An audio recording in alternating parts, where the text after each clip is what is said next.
Welcome to the Envelope's Emmy Contender Series. I'm Michael Ordonia for the Los Angeles Times. Today we're talking to Daniel Brühl, who plays Laszlo Kreizler on the TV series The Alienist. Hi, Daniel. Hi. Thanks for coming by. Thank you. I've got a lot to ask you about The Alienist, which is, a very meticulously made show. But first I want to ask you a few background things, if you don't mind. Sure. Wait, now, correct me if I'm wrong, but I'm under the impression you were born in Spain and you live in Germany? That's correct, yeah. Born into a very mixed up family, Spanish mother, German father, and some French family in between. So, which was great to grow up in a multicultural environment. It just widened my scope and made me curious in learning more about all these different cultures. Is that why you grew up knowing so many languages? I understand you speak 4 languages fluently? Yeah. And people sometimes think that I'm a genius. I think I'm not.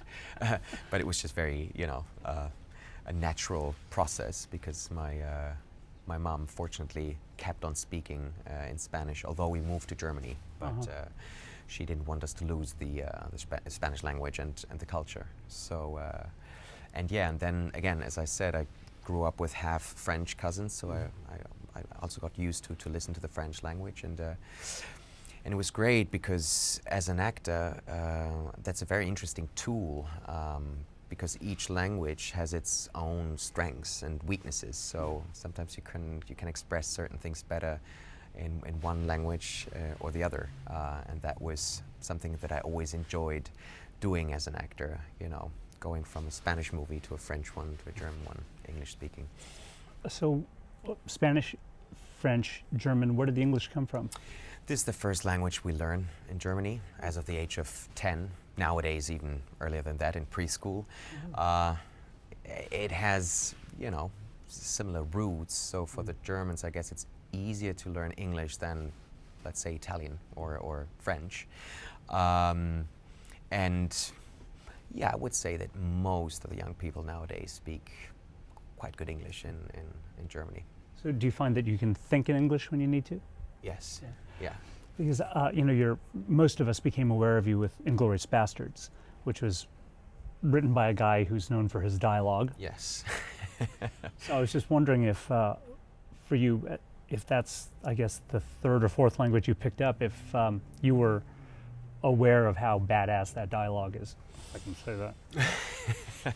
Yes, I did, and I was blown away by reading these lines. It felt so precious and so incredible to hold this script in my hands. A Quentin Tarantino script. Some of it was even handwritten, as far as I remember.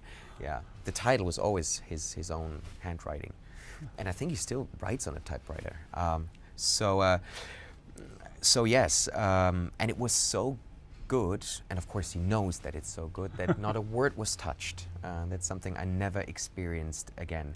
And then the funny thing for me was to read it in English first, but then doing it in French and German because it ended up being shot in these languages. And I remember a funny moment when I had my audition with Quentin. I'm not that great at auditions, and I wasn't at that one either. I felt like it's 50% at least worse than when I had prepared it at home. So I got a bit disappointed and nervous, but then I knew that ultimately it would be in French and German. And Quentin said, "Yeah, it's such a shame. We still don't have the translation. It would be so great to listen to you in French." And then I thought like, well, he's American, he probably only speaks one language. So the French words that I don't know, I'm just gonna say them in Spanish, and I'm gonna just invent my, fake French language. And so I did, and it was much better. Yeah. And then I got the part. He really enjoyed that fake French. That's cool. It's funny to hear that you'd be nervous at auditions, considering the prestigious career you've had. I mean, that you have a very distinguished resume full of films that have been award nominated or award winning. So I wonder what made you feel it was the right time to get into series television. I've been dreaming of doing a TV show for quite a long time, because I felt envious for these actors who have the privilege of spending so much time with a part, with a great part, exploring it to the core, to be able to play that long arc, and not feeling these restrictions that you sometimes have on movies, where you think like, you know, you have to get to a certain point after minute 10 and then there's only 80 minutes left. You know, being a huge fan and admirer of, you know, that form of television that did not exist when I started working, and it's the first great TV shows were the American shows, I have to say, that then came to Germany, and for me it started with West Wing, and then of course The Sopranos, and then Breaking Bad, and all these shows. But it has become more and more and more, and I thought, like, when will I finally get something interesting? And so this project came along, and I was fascinated by that universe, by that world right away, because I'm a big history fan, so it always is very interesting to put yourself into a mindset of someone having lived in a different era, especially in such an interesting one as this, by the end of the 19th century. And that combination of, you know, having an entertaining history lesson about New York, but also telling a very gripping, dark thriller, was very appealing to me, and I just wanted to be part of it. And fortunately, I didn't mess it up in the audition. I got the part. Can't believe they auditioned you, but yeah, I'm very interested in this new golden age of television we have now, where what you're talking about is happening, where this long-form storytelling is sometimes, it's often allowing deeper explorations of characters than films are. Your character, for instance, we learn bits about him slowly over the course of the series. I'd imagine that was rewarding for you to be able to parse out your secrets over 10 episodes.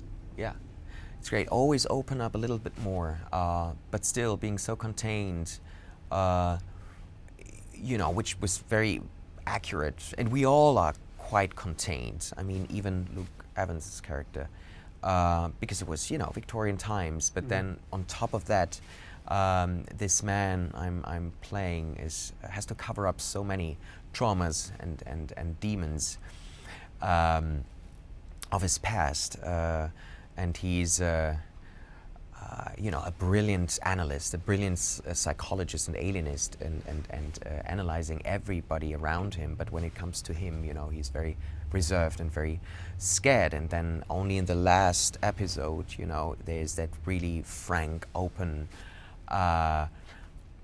conversation that he has with Dakota Fanning's character, Sarah Howard. And it was nice, as you said, to, you know, slowly build it up, but to have that long time to then carefully choose the moments in which you want to show a glimpse of what might have happened to him, or what did happen to him. And that, yeah, that's the great thing. And I, as someone who loves watching series, I know the addiction and the attachment that you feel with the character. So I hope that some of the viewers felt the same with me. Maybe not, but you know, that you want to go on watching, and this is something that that really has changed in television, which makes it as interesting nowadays as being part of a movie. When I started, it was a bit like, oh, doing television, you always got that, you know, look of, oh, I'm sorry. And that has changed. Yeah. Just a side thing, you're talking about becoming sort of addicted to the characters. I don't want to spoil it in case anyone watching this hasn't seen the entire series, but one of the main characters who dies in, I think, episode 8 or 7, I have to say, that was, you had invested in her and in her relationship with one of the other characters, so that was disappointing. Painful in a good way. Very painful. By the time when he's finally, you know, being able to express, you know, feelings and shows her some warmth and interest and curiosity and could be, you know, become a better person also through her. Then it all ends abruptly and surprisingly and shockingly, which of course then throws him back. And that was also interesting for us to shoot, because as actors we spend so much time on a show that it's really very intimate process. So it was really sad when that day came, because we thought it's over, you know, and there's no way to come back you know, it's not a Marvel film where you know might think that maybe there's a possibility she somehow will come back. No, and so and then we all felt the same with with episode 10. It was really moving to step on your trailer on the last day and put your hat down and you know and say bye to the show, because it was a long, intense experience also among actors. You know, we learned a lot about each other. But it's coming back for season 2, right? We don't know. I mean, there's no plan yet. I think we all agreed that, you know, it was such a great experience that we wouldn't mind to spend some other 7 months in Budapest. We really would love to, but let's see, hopefully. I definitely want to talk with you about the relationships between the three, or among the 3 main characters, but I want to wind back slightly to getting into series television. The first time I looked at the credits of your show, I was quite impressed. The names of the people who are involved in it. Yeah. John Sayles and I'm going to mispronounce his name, Jakob Verbruggen. Jakob Verbruggen and Michael Kaplan. I mean, geniuses with so much expertise and so much passion for the project. You could feel that these people, it's not just another job. People really wanted to be on that show for various reasons. And that was, I mean, for us as actors, such a gift, and made it so easy to dive into that world, because everything was so convincingly recreated and felt so real. There was no fake feeling about it. And I've never experienced something like that in my life. And again, I come from other experiences in other movies in which, you know, what you read on the page of the script is something completely different than what you see on set. And I did one movie where on the page said 200 horses, 500 extras, a castle, whatever, and you arrive on set and there's, you know, a donkey, a carriage, 2 extras, and half a cottage, and then you're supposed to recreate the magic of the, you know, of the time of that era, and it just doesn't work. Of course not. And in that case, I mean, to work with a genius like Michael Kaplan, who did the costumes, who handpicked every single extra in that show, and had to, you know, make costumes for probably, I don't know, over 1,000 characters, including the extras. That was quite an experience, I have to say. It's nice to credit him with that, because the faces in the crowd are a good thing about the show. They have a certain look. Exactly. Yeah. I wonder if having those people involved in the show, people we don't necessarily associate with television, and you and Luke Evans and Dakota Fanning, also people we don't associate with series television. Do you feel like that gave the production a different approach than standard television might have? Yeah, it was an interesting combination of people. Also, you're right, even the writers came from cinema, you know, Hoss and Max, you know, having written wonderful things like Foxcatcher or Drive. There was a very cinematic feel about this production. Also, the DOPs, the directors had a very movie-like approach to that whole project.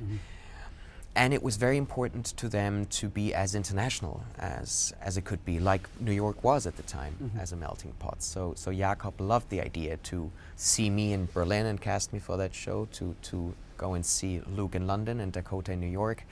And that's how it felt on set as well, you know. And the whole thing being shot in Hungary, which at first was felt a bit weird, at least to me, because I'd written this book, and then in my private life there was a plan, and there still is the plan, to move to New York with my wife. So I said to my wife, and she is a true alienist psychologist, so Yes. because of her work we would move there, and then I said, darling, I cannot believe my luck, because I've been offered the show. I'm going to play a psychologist, and we're going to move to New York.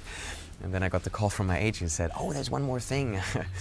It's going to be Budapest. And I thought, like, oh, that's an odd choice, you know, to recreate New York in Budapest. But when I arrived there, I got it right away, because there's so much grand preserved architecture of that time. And, you know, I thought, like, yeah, this is the perfect city to recreate 1896. Yeah, I should think it would be a lot easier to find an 1896-ish New York there than exactly. in our New York. Well, you mentioned the fact that you're married to an alienist. When I think of your character's early psychology in the show, I think of the limitations of the time. So I wonder what specific help she gave you. I'd imagine it'd have to do with those limitations, like people didn't know this, they didn't know that. Yeah.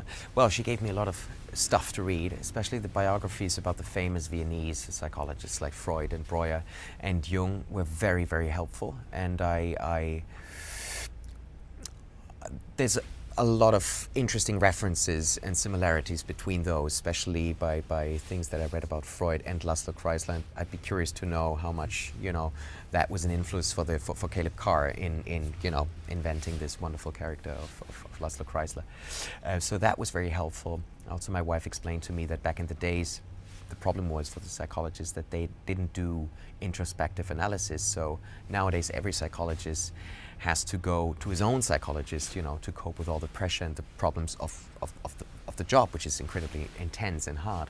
And so they didn't do that, and that's part of the problem that we see with Kreizler. It goes back to your other question, you know, about, you know, how contained and how you know, how stiff this man is, and how much he has to hide, you know, all these issues that he's carrying inside of him.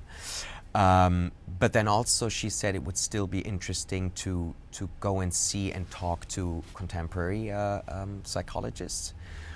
And so I did. I talked to criminal psychologists. I even went to psychotherapy in Hungary, which was funny because I said to the psychologist, it will be a weird kind of session because I'm going to look at you looking at me and asking me. So she said, I've never done that in my life. But I guess she enjoyed that funny experience too. And that was all very, very helpful. And on top of that, production and Jakob, the director, gave us wonderful material. There's a book called The Isle of Vice, which deals with Roosevelt's commitment in fighting corruption in New York at the time, which was a very interesting historical reference to, you know, what happened in politics and in the police department at that time. And yeah, and now it's very helpful for me because when my wife is asking me these psychological questions sometimes, I know what she's doing, and I tell her, I know that game now. You sussed her out a little. I should explain to the uninitiated that Theodore Roosevelt's one of the characters in the show. There are a few actual historical figures. And Caleb Carr's the author of the novel from which it came from. So that's a really interesting thing you bring up, that they don't, the psychologists of the time didn't have the outlets or the understanding really of today's psychologists. No, and it was just the beginning of that science. I mean, before that it was seen as a branch of philosophy. Psychology was declared a science only in the 1870s, and I think the first office was opened in Leipzig in Germany. And so these first pioneers in that field had to face a lot of, obstacles and that many enemies, because they were seen as charlatans. It makes sense, because for humanity to look inside yourself, to accept the fact that there's evil within all of us, all these theories, to try and see the human being behind the worst atrocities. It was much easier before to have some religious explanation for that, and you label someone a devil, and to make that whole thing deal with mental diseases in a much simpler way. And so these guys then came with very brave and new and modern theories, and we're not accepted in society, and that's what we also see in the show. People are scared of my character because they think like, oh, this is he has a pact with the devil. He's a strange old world European liberal guy with very dangerous thoughts. And so it is interesting to go back, because nowadays, almost everyone has gone to a psychologist sooner or later in his life, and it's something that we know a lot about. But to go back in time and to know more about the very beginning of that is interesting. It lends significance to that. This conversation lends significance to that scene with you and Luke Evans and Dakota Fanning, where you're saying you want to understand this guy, and Luke Evans is saying, what's to understand? He kills children for pleasure, and you demand that they look within themselves and essentially throw them out. Yeah, and it's another quote from Kreizler, that long, wonderful scene that I had with Dakota, where he explains that it just depends on your environment. It depends on what has happened to you as a child, which forms you as a human being. So according to him, and I totally agree that this is right, every one of us would be able to do the most horrible things in life, depending on, on our surrounding, on the family in which we grew up, on the violence, or hopefully the love that we experienced when we were little. And I think this is very right. Speaking of the horrible violence, I just want to you've mentioned in other interviews that you are a fan of gore and some of the darker elements that appear in the show. I was wondering about your take on what those elements brought to this show. If we see some dismembered children's bodies in very specific and horrible ways, do you think they lend something to the texture of the show? They put the audience in a certain mindset?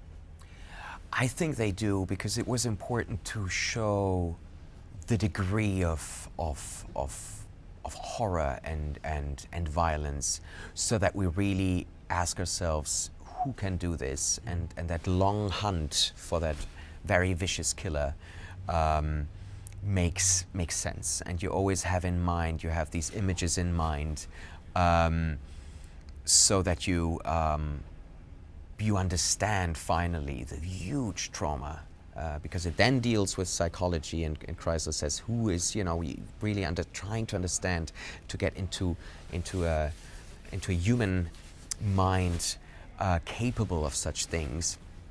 I guess it was important, especially at the beginning, to make that clear, and to not make it look nicer and more harmless. But to me, the violence and the shocking moments, and the feeling of being, very uncomfortable and horrified, are the moments in Parises Hall and these boy prostitutes, brothels. When I see these scenes, it really touches me, and that's also a historical fact, that these brothels existed, and there were many of them, and children and boys were exploited terribly, and this to me was always, and that was dealt with a lot of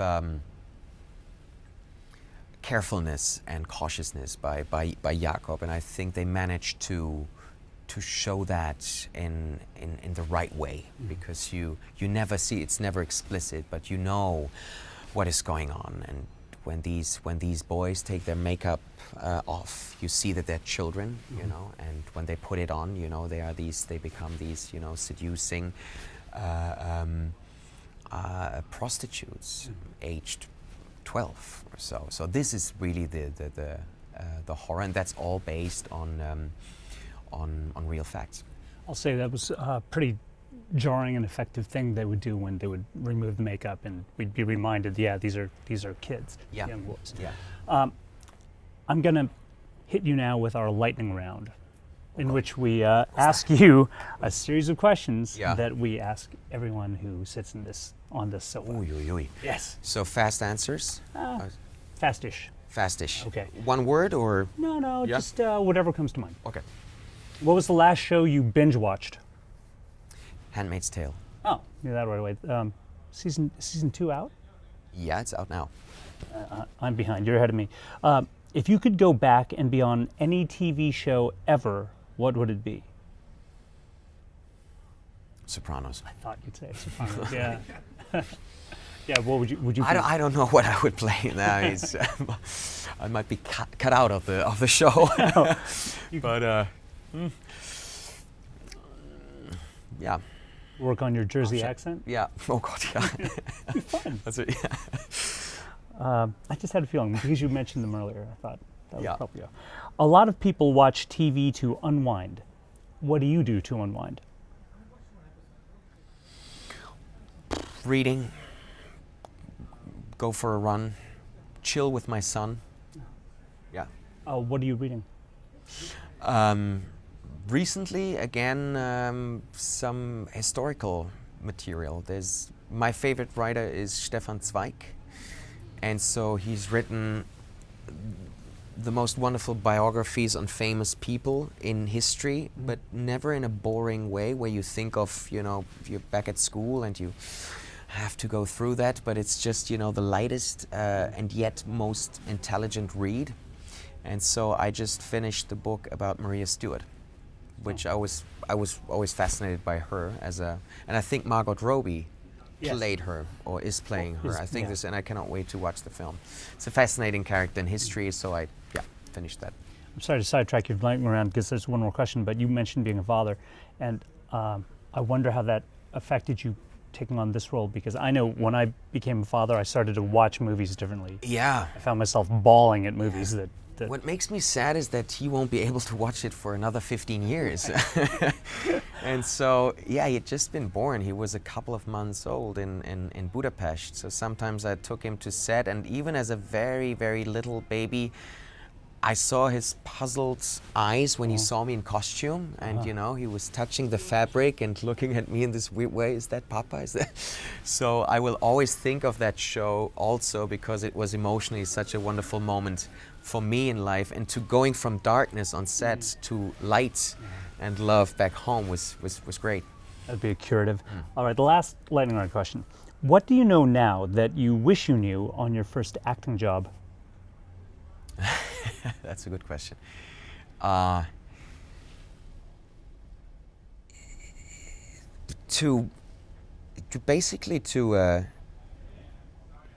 To relax in the sense that you have to understand that there are many opinions, and you're constantly judged and observed and looked at, and I was very sensitive when it came to that, you know.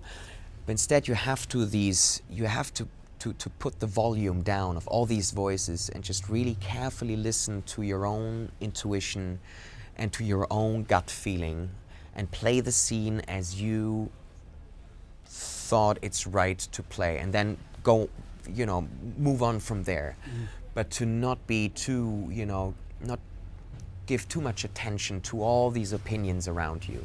And then also carefully choose the people you want to listen to, you know, because these people are then also responsible of your, you know, of the paths you take. And so I guess this is something that I love about working on something right now, and I can feel that I've been working on that for over 20 years, is that such a relief that I'm not 15 anymore and 16 and being obsessed by criticism and by, you know, people trying to tell you this is the right thing to do.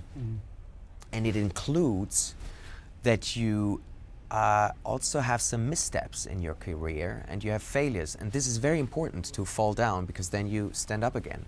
It's dangerous if it always goes like that, and then you know it's a long fall. This is not healthy. So it's good, you know, to have these waves in your career. And also for an actor, if for a couple of months the phone is not ringing or there's not a right thing coming up, don't worry. It's just trying to be patient. I know how hard it is. Because I'm the first one who, after 2 months, thinks like, but it is, you know, from my experience, it is, and to be able to say no. There's a lot of things. There's a long answer again. No, Let's go back to the one-word answers. Those are all things that are good to know. Yeah. Okay. All right. Thank you so much for coming by. It was a really, pleasure. really appreciate Thank it. If you would like to see more of these Emmy chats, they are available on latimes.com.